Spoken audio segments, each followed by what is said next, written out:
Imagine being out on the open ocean, surrounded by nothing but water and sky, when suddenly a fierce storm rolls in, putting your entire fishing trip at risk.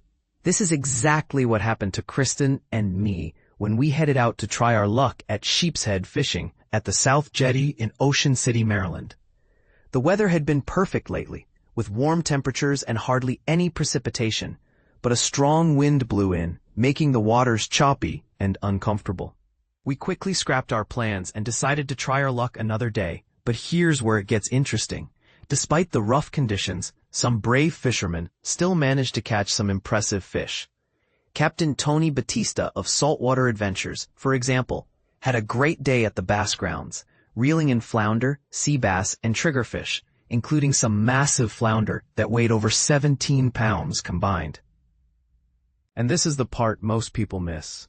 These experienced captains have a deep understanding of the ocean and its rhythms, allowing them to navigate even the toughest conditions and come out on top. But what about the rest of us?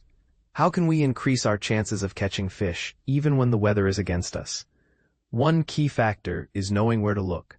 The Boss Hogg, with Captain Beane at the helm, had an incredible day of offshore trolling, releasing 17 white marlin. Meanwhile, Captain Mark Spagnola of Dusk to Dawn bow fishing had a great day of ocean bottom fishing, catching his limit of keeper flounder. And Scott Lathroum used some clever tactics and deadly tackle to catch a nice sheepshead at the South Jetty. But here's the thing. Even with the right gear and expertise, fishing is never a guaranteed success. The ocean is a wild and unpredictable place, and things don't always go as planned. Just ask Captain Monty Hawkins of the Morning Star, who found a couple of mahi on his trip, but also had to contend with a good number of keeper sea bass. As we paddled out to the inlet, we were greeted by a gloriously calm sea and a stunning sunrise.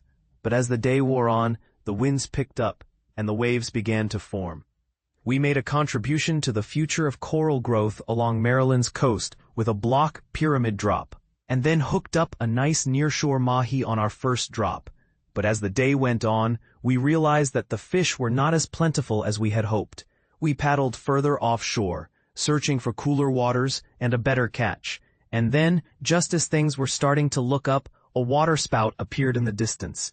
It was a sobering reminder of the power and unpredictability of the ocean. As we turned for home, we couldn't help but wonder, what other secrets is the ocean hiding? And how can we tap into its rhythms to become better fishermen? A debate is on. Do you think experience and expertise are the key to successful fishing, or is it just a matter of luck? Let us know in the comments. And this is the question that will keep you up at night. What lies beneath the surface of the ocean, waiting to be discovered? The answer, much like the ocean itself, remains a mystery, waiting to be unraveled by brave and curious fishermen like you.